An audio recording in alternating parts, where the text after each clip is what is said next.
So, welcome to tonight's video, tonight's class, whatever you want to call it. Tonight, we're going to be discussing how to um, how to read government contracts. Um, I have been doing some research, and I've noticed that this has really been like one of the top searched um, questions on YouTube. So I felt like we should, do a class on this.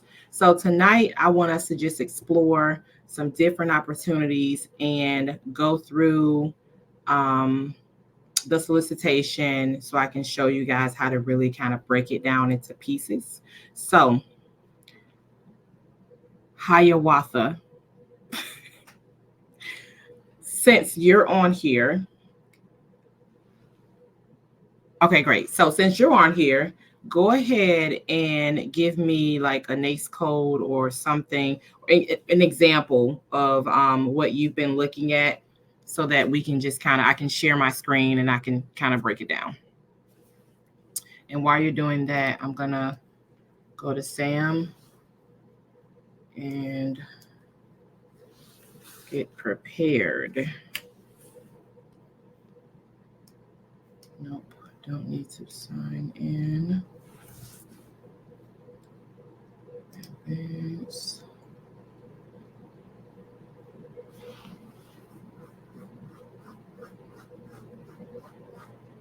Notice type 48230. Okay. We're only going to look at solicitations and combined synopsis tonight because I want you guys to see how to break those down so that you can learn how to respond to them. Okay, so I'm only seeing like two, but I mean we can use those. Let me we'll look at the V type 6 engine transportation one. I'm going to share my screen.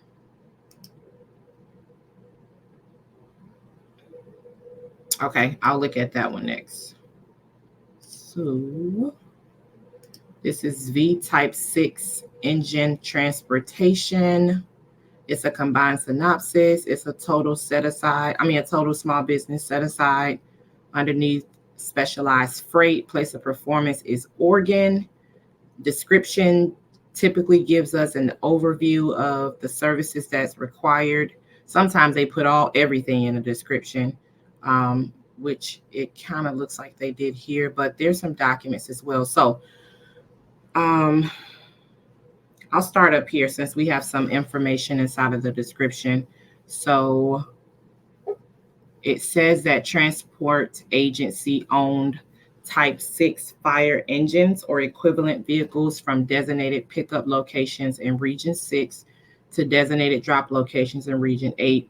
The successful vendor, which would be you if you bidded on it, the successful vendor will provide vehicle carrier transport that is of sufficient size and capability to transport vehicles that have a weight of approximately 16,500 pounds, each in a length of 22.5 up to 25. What is that? Feet? 22 feet, up to 25 feet, based on the cab configuration.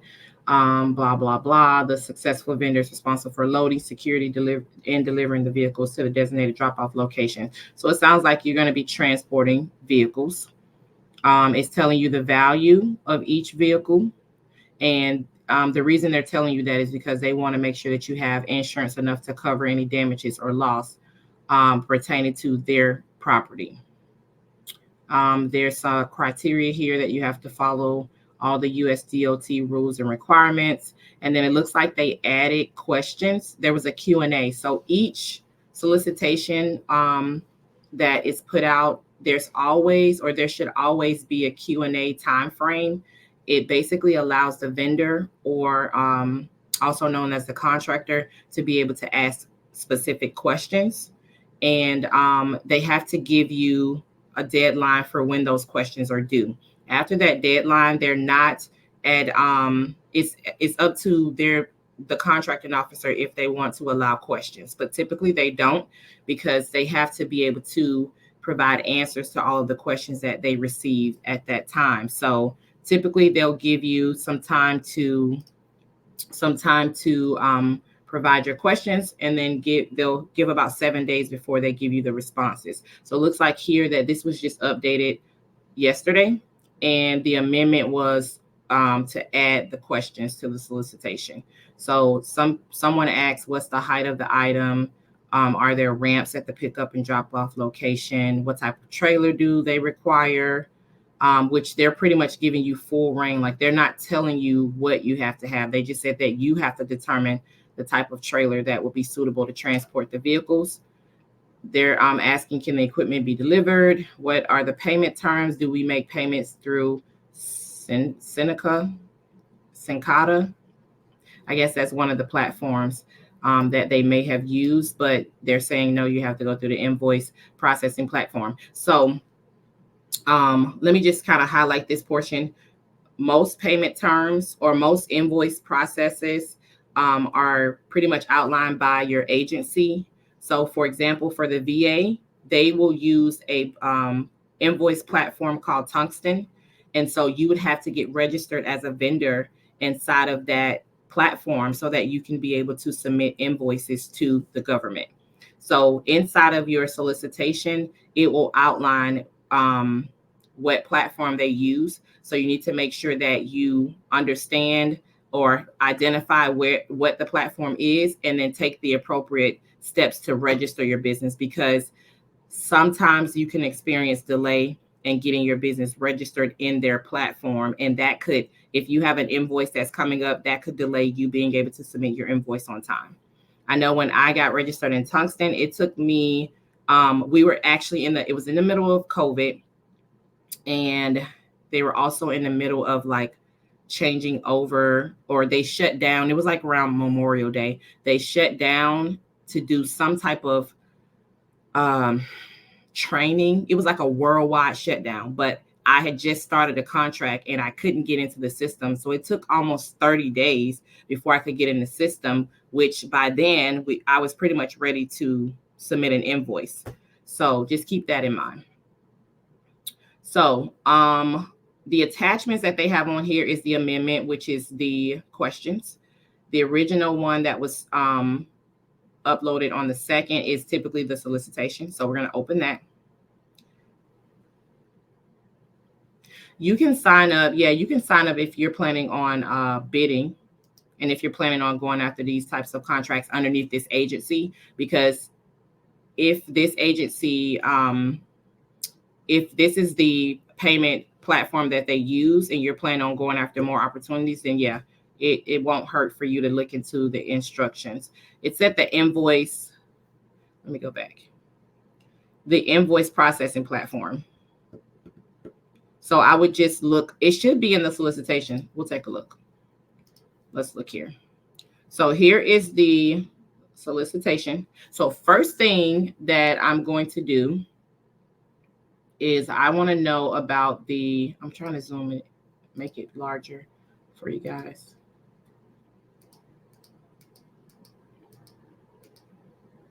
Okay. So I want to know, when I'm looking at a solicitation, the first thing I'm going to go to is the statement of work, because I want to know what it all entails, what is required of me. So I usually do like a Control F command on my keyboard, and then I'm just going to search statement of work. Okay, it's not in there. Oh, wait, no, I spelled it wrong. Okay, once I find the statement of work, it says attachment 1 is the statement of work. Okay, here we go. So once I find that, I'm basically just going to read through it, see exactly what they need me to do. This is the first kind of section that you want to digest. So after you got like at least a basic understanding of what they need, the next thing that I'm going to look at is the instructions to offerers. That's going to tell me how we need to submit the offer or solicitation.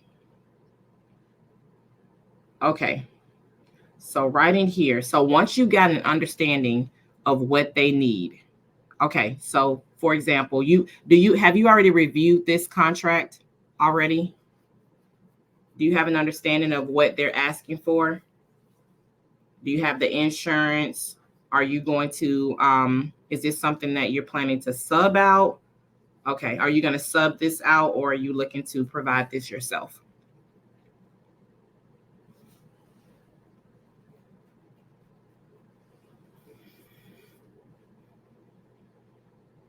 Because as long as you know you're going to sub, okay. Have you already identified a sub? If you've already done that, then the next thing that you really need to do is just focus on this area right here. And this is telling you exactly like what you need to be able to submit an offer.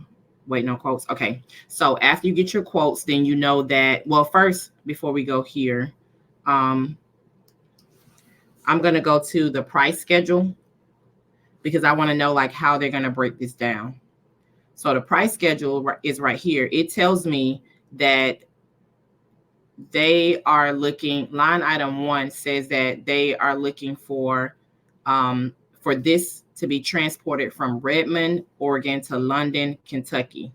And they're quantifying this by jobs. So they're saying 6 jobs. So you need to quote them based on the job. So when you get that from your sub gives you the cost of what it's going to cost based on these jobs. Then you know you're going to put your price on top of that.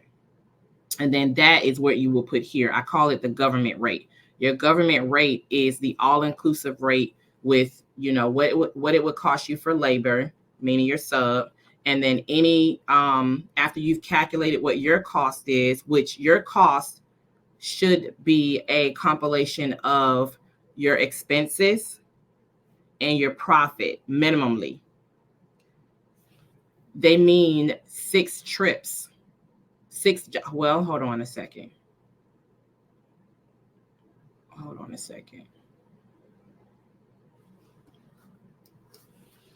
Let me make sure before I tell you that, before I tell you 6 trips.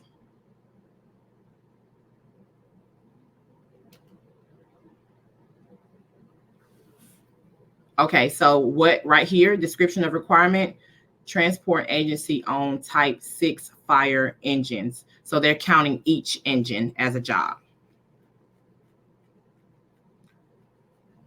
3 separate trips.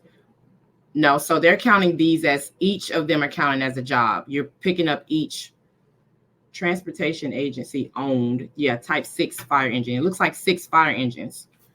And then if I go back to the price, let me see. Underneath,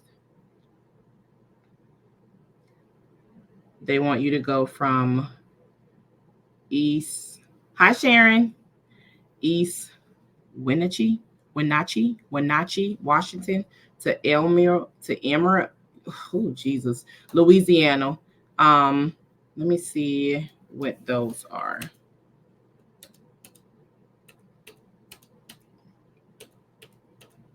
That's the only place I see 4 at. Because it says there are, okay, so, oh, here it is right here.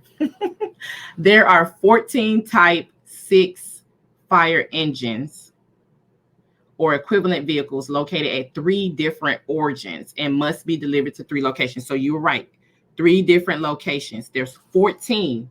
So they're counting that it's 6 in Oregon that needs to go to Kentucky. There is 4 in Washington that needs to go to Louisiana. And then there's 4 in Oregon that needs to go to Tennessee. So that is where this price schedule is saying 6, 4, and 4. You're pricing them based on how much is it going to cost for you to carry 6 of them to this location, 4 of them to this location, and 4 of them to the 3rd location. That's what that means. So when you get your price from your sub, you make sure you put your price on top of that. Make sure you account for expenses and make sure that you account for profit. Yep, they did. It said multiple awards. Yeah, so they may, depending on the region, I wonder if they ask that you provide the region that you can service. Sometimes they say that when they want to do multi-award. Let me see here. So the instructions to offer says you have to have an active registration in SAM. Offers submitted in response to the solicitation shall include a price proposal. So when it says include a price proposal, you need to use the price schedule that they gave you. Don't go making up your own stuff. Like, use the one that they gave you, because they've already created it in a way that they're going to understand it. So use that one. What do they mean by backhaul? What do they mean by backhaul and covered telecommunication services? Let's go to that.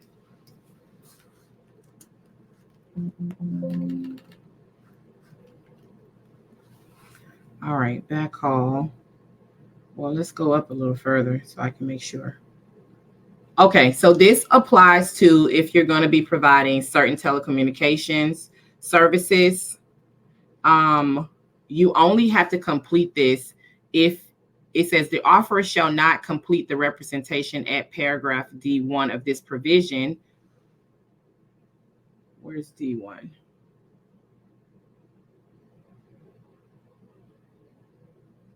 Right here. So the offer represents that it will or will not provide covered telecommunications equipment or services to the government in the performance of any contract, subcontract, or other contractual instrument resulting from this solicitation. The offer shall provide the additional disclosure information required at paragraph E1. You don't have any telecommunication equipment to provide. So this one, thank you, Triple J. This one you don't have to worry about. So what you're going to check is will not. And I want to say they should allow you to be able to just pull this from your FAR, the DFAR that we spoke about earlier. So yeah, that covers that. So let me go back to where it says instructions to offerers here. Okay. Okay, so number 2, you're going to submit in response to your solicitation the price proposal, and then the contractor reps and certs. But the contractor reps and certs, you can actually pull from your SAM profile. You're going to go log in, click on the workspace. On the right hand side of your business, there's 3 dots that shows up. Click that. The drop down menu will have a few things on there. You want to click on view record. And once view record comes up, underneath your business, you'll see an option that says like current record, and then you can download those reps and certs. You don't have to fill it out unless they don't want you to. So let me double check. So reps and certs. So they want the price proposal, include the following: the completed schedule of items. So that's that price proposal paper that I said, document I said. And then acknowledgement of any amendments to the solicitation. So when they say they want you to acknowledge the amendments, let me go back to SAM. Right here, this is where they're going to include the amendments. So you're going to open the amendment up, and it's going to look like this. And then right in this area right here, it usually will, they'll usually check that you're either required or not required to return a document. But they've already said inside of the proposal, inside of the solicitation, that they want you to acknowledge it. So what you're going to do is in this section right here, can you guys see my mouse? Where it says 15A, name and title of signer, you're going to put your name, John Doe, title CEO, president, founder, whatever your title is. And then 15B, sign it and date it. It needs to be a part of your proposal.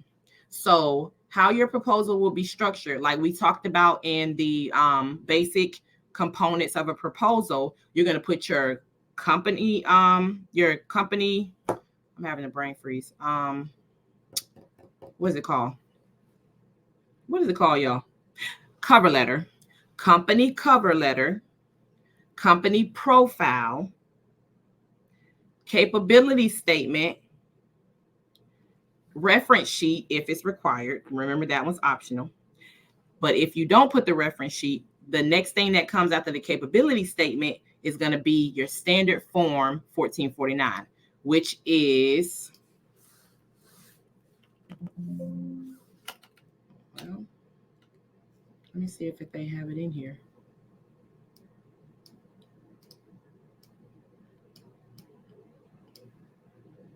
They don't have it in here.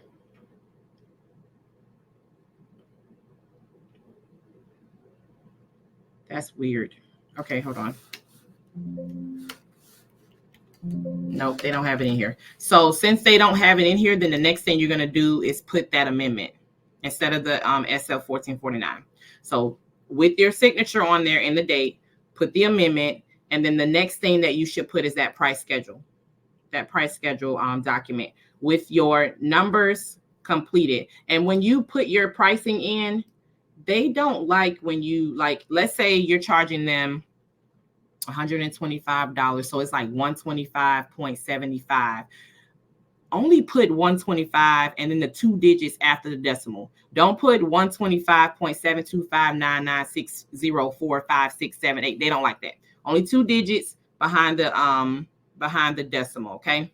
So once you fill out the price decimal, make sure that all of your numbers are correct. Go back in and double check them, triple check them, make sure that your total is correct, because whatever you put on that form is what you're going to have to agree to, or you won't, they're going to pass and go to someone else. So where it says right here, unit price, if you're charging $100 as your unit price, you're going to say $100 times 6 gives you your total price. And then once you do that for each line item, then you're going to come over to your total price, add those 3 up, and then that becomes your final price. Okay? Got it? Questions? Yes, no? Maybe so.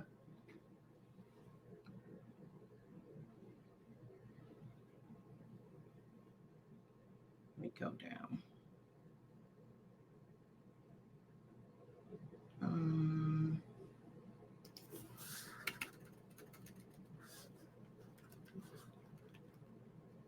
Come on, y'all. Y'all got to talk to me.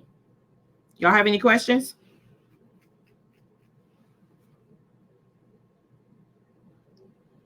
All right, perfect.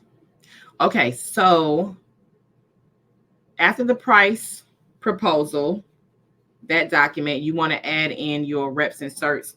It says on here, fill in the checkbox for provisions.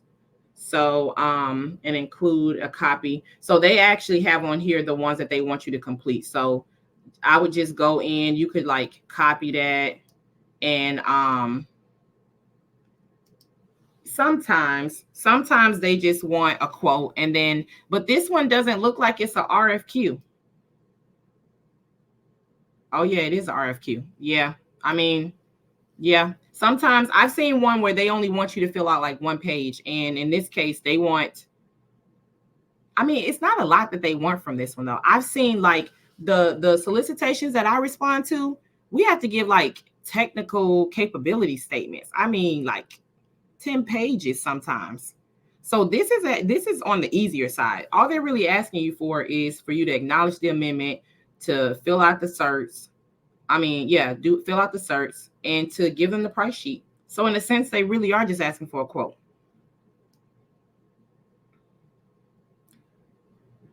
Because I don't see anything else that they're asking for.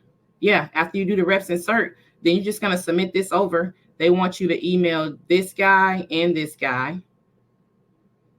Email should contain 2 separate attachments. All right, so what you want to do here is they want the price proposal to be one attachment and the reps and certs to be another one. So don't put them all in one file.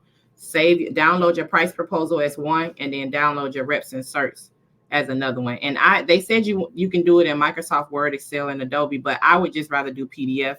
So there's no changes that is made to your offer.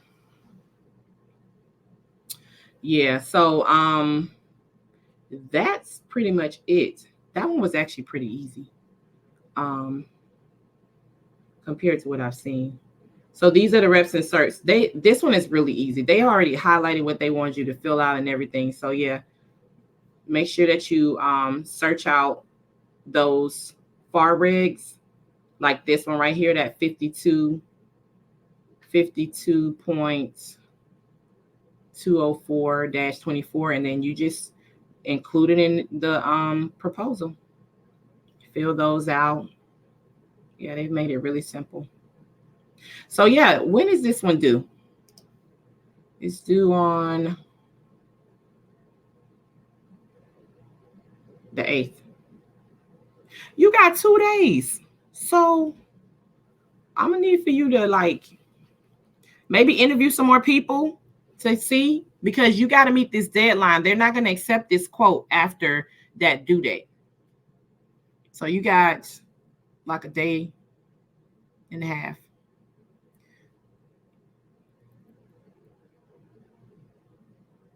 Two pages. This should really be, it's probably gonna, your reps and certs will be the longest. So that's gonna be more than 2 pages, because right off the bat, it's like about minimally about 7 pages. So your reps and certs will be separate, but your price schedule should just be that paper, that price schedule they already gave you. And to be honest, for this one, don't even, since they was real specific, the only thing I would put in that price proposal file is a cover letter, the amendment that you sign, in the price proposal, because it's saying the completed schedule. Yeah. So let me go back. For the price proposal file, only put that schedule that they gave you with your prices on there, and then sign and date that acknowledgement of that amendment, and that's it in that file. So yeah, include your cover page. So three pages for that one, for that file, and then your second file, just do your reps and cert, and then you can send it off. And then typically what I do is, when I'm like submitting a solicitation or responding, I just say like, hi, such and such, ABC company is interested in submitting the following response to solicitation number. And then I list the solicitation number. And then I say, kindly, I'll say like, please confirm receipt of this email and its attachments. And then that just gives the contracting officer the opportunity to say, hey, got it. Or, if they can't see the attachments, they'll say, can't see the attachments. But I don't want you to wait until the last minute, because if anything should happen and, you've waited to the very last minute, then you won't be able to make any changes to your proposal. So just try to take care of that as quickly as you can. But yeah, that's pretty much it on that one. I really like that one. I think you'll be good on that one. Let me know when you win, okay?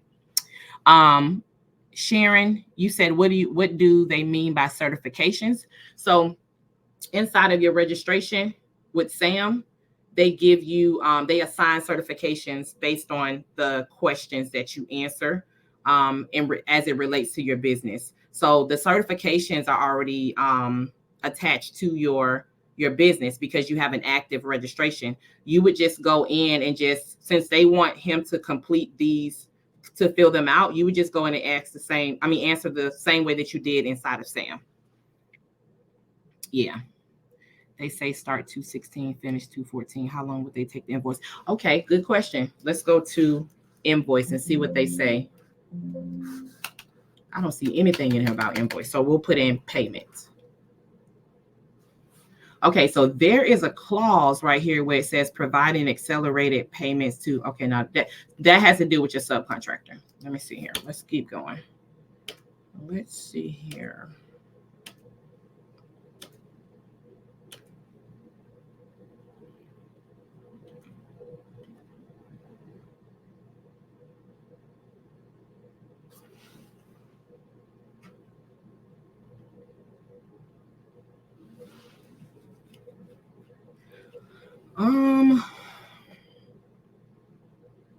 They're supposed to give you information on payment. I don't see it. Period of performance. Oh, let me make mention of this since it's here. Once you're awarded, what usually happens after you're awarded is you're going to have a post-award conference or meeting.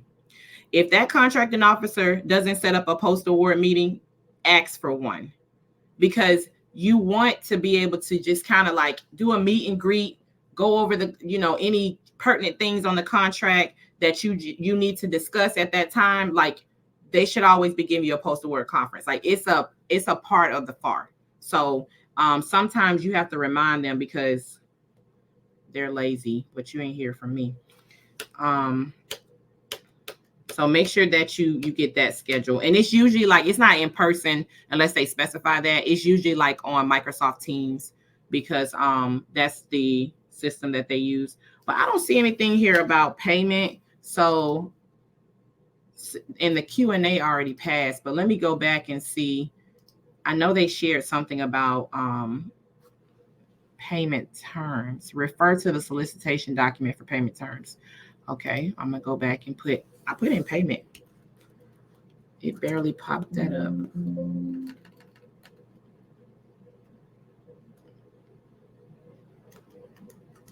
There's no frequency in here. That's the issue. Oh, hold on, so you can see.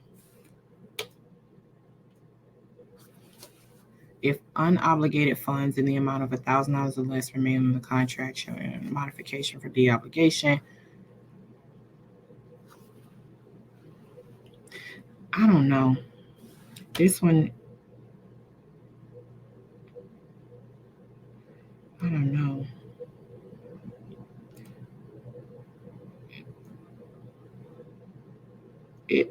It really doesn't say. It has all these clauses in here about subcontractor pay, but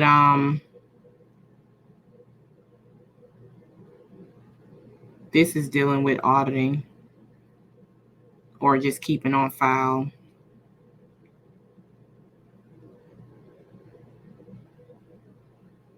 Do you remember what we were talking about earlier when I said about the whole middleman strategy, where the government can come back and ask you for certain records? You see that clause in there? It's in most contracts. So yeah, it's underneath the FAR, contractor records retention.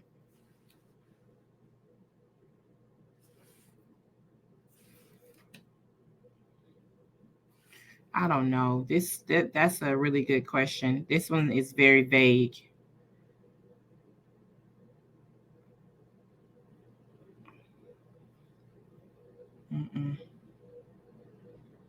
I wish you would have met. I mean, it's not like they really answered it anyways, though.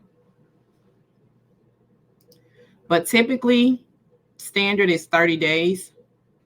So they may say after the job, like in accordance with the price schedule, they may say like that you have to bill after the job is complete. Let me see if there's anything up here.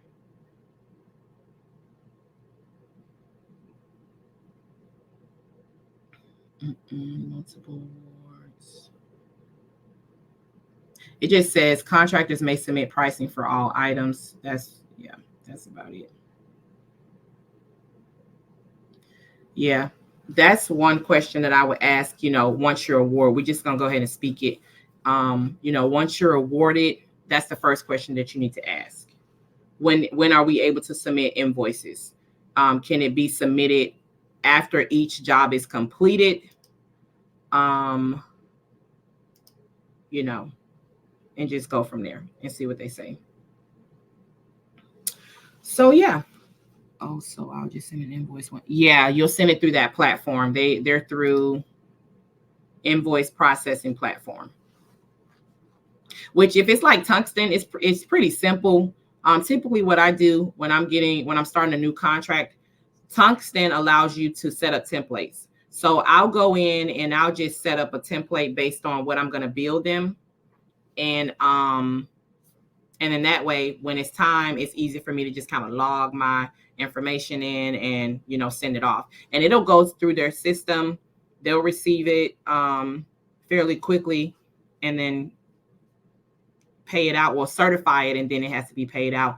But that's just on the tungsten side. I'm not familiar with the invoice processing platform because I haven't been on there yet. So I would go on, go to the website. You can just Google this, go to the website, look for the instructors they're probably going to call you a vendor. So look for any instructions that are pertaining to vendor registration. And then you just go on and sign up, get your company registered that way. Okay. Any more questions? This was a really good one. Next time, though, I'm thinking we should probably do more of these, especially if you guys like bring some that you may be interested in going after. I'd be willing to do these more. You're welcome. Yes. So no, I don't add a little more. So my what I would say my little more is my government rate. So I've already accounted for that. So let's say I'm charging them, it only cost me $1,000, but I'm charging $1,500. I've already accounted for that 500 as being going straight to my company. So I wouldn't charge them more. Am I understanding that correctly? Do you bill for the exact amount of each, or you add a little more? Let me know, Sharon, if I'm answering that correctly.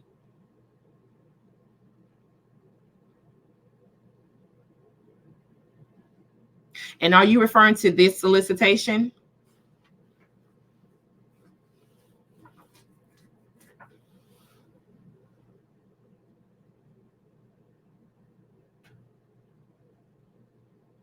You mean like the exact cost of what it cost you? So like if you were selling tissue paper, would you're asking me would I bill them for what it cost me? So he would charge, so he would take how much his subcontractor would charge, and then he would add his cost on top of it, which is typically consists of your expenses and your profit. And then that will become his final rate that he gives to the government. Okay, so we compare it to tissue paper. If it costs you $5 to buy the tissue paper, you're going to put your cost on top of that. And then that will be the government's rate. So you won't charge the government $5. You'll probably charge them $7.50 or $8 a roll, whatever that may. I mean, that sounds kind of high, but I'm just giving, examples. It will your government rate will be your rate, including cost, expenses, cost of service, expenses, and profit. That's what your government rate will consist of.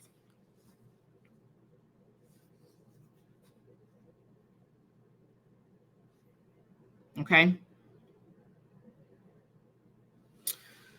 All right, guys. If you don't have any other questions, I feel like that time really flew by. Like it's already been 40 minutes. I don't even understand how that happened. But that was a lot of fun though. I like doing contracts, y'all. You can tell I do this a lot. Like I really like it. So anyways, if you guys don't have any other questions, I'll see you on Thursday. We'll probably do this again. If you want to, let me know in the comments if you want me to do this again. And we'll do it on Thursday. If not, I'll probably have another topic for you all. Well, one easy way to know if you're overcharging is you don't win. But if you want to like stay competitive, I think that's what you're asking me, you have to do some research. So there's a way that you can look to see, you can use USA spending to see if the what the government has paid for something in the past on. There's filters just like in SAM inside of the USA spending platform, and you can literally go in and look in there underneath the NACE code, underneath the awarding agency, the physical year that they purchased it, and it'll give you an idea of what they paid for it in the past.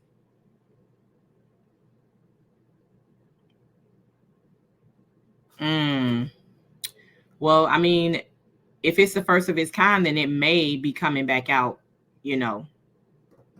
It may come out in the other agencies. You just never know. So I would keep an eye on that NACE code and just kind of watch it, you know, check on it periodically, see if anything else comes out. And also, too, start looking at sources sought, because if they can identify someone who can provide the service, you could be looking at possibly doing like a sole source where they just, you know, only award your company for it because you're the only one that can provide the service. So start looking at those sources sought and responding to them when they're doing those market researches.